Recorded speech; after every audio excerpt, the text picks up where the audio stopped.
بسم اللہ الرحمن الرحیم۔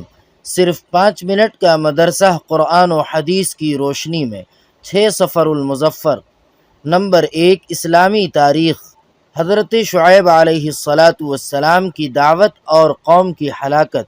اللہ تعالی نے حضرت شعیب علیہ السلام کو اہل مدین اور اصحاب ایکہ کے پاس ہدایت کے لیے بھیجا۔ یہ قوم شرک و بت پرستی میں مبتلا ہونے کے علاوہ تجارتی لین دین میں دھوکہ بازی، ناپ تول میں کمی، لوٹ کھسوٹ اور ڈاکہ زنی میں حد سے بڑھ گئی تھی۔ حضرت شعیب علیہ السلام نے ان تمام برائیوں سے باز رہنے اور ایمان و توحید قبول کرنے کی دعوت دی، مگر اس نافرمان اور مختلف گناہوں میں مبتلا قوم پر آپ کی نصیحت کا کوئی اثر نہیں ہوا، اور پوری قوم آپ کو شہر بدر کرنے اور سنگسار کرنے کی دھمکیاں دینے لگی اور آپ کی عبادت و نماز کا مذاق اڑانے لگی۔ پھر بھی حضرت شعیب علیہ السلام برابر ان کو سمجھاتے رہے۔ قوم لوط اور دوسری نافرمان قوموں کے برے انجام کا تذکرہ کر کے ڈراتے رہے، مگر یہ بدبخت اور نافرمان قوم ضد اور ہٹ دھرمی میں بڑھتی ہی چلی گئی۔ بالآخر اللہ تعالی نے ان کو آسمانی آگ اور زمینی زلزلہ سے تباہ و برباد کر دیا۔ حضرت شعیب علیہ السلام اہل ایمان کو لے کر حضرموت چلے گئے اور 140 سال کی عمر میں وفات پائی۔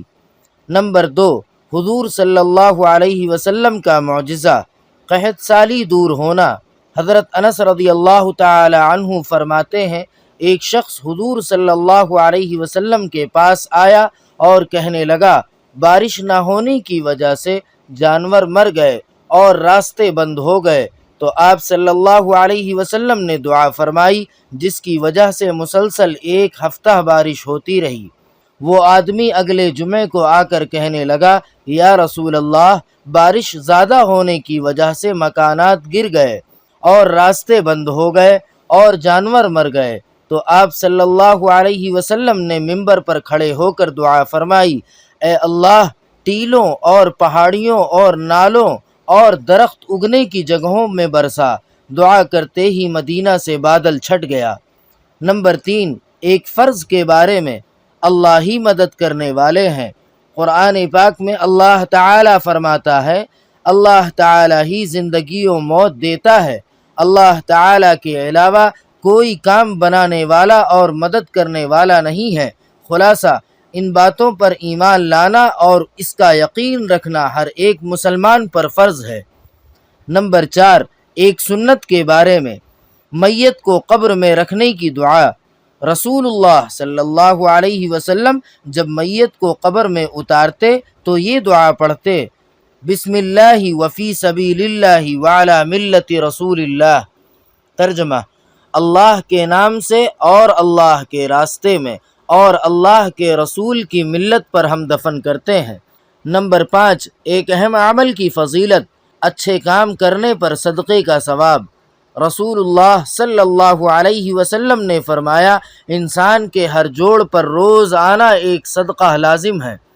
2 آدمیوں کے درمیان انصاف کر دینا بھی صدقہ ہے۔ کسی شخص کو جانور پر سوار کرنے میں یا اس کا سامان رکھنے میں مدد کرنا بھی صدقہ ہے، اور اچھی بات کسی کو بتا دینا بھی صدقہ ہے۔ نماز کے لیے اٹھنے والا ہر قدم بھی صدقہ ہے۔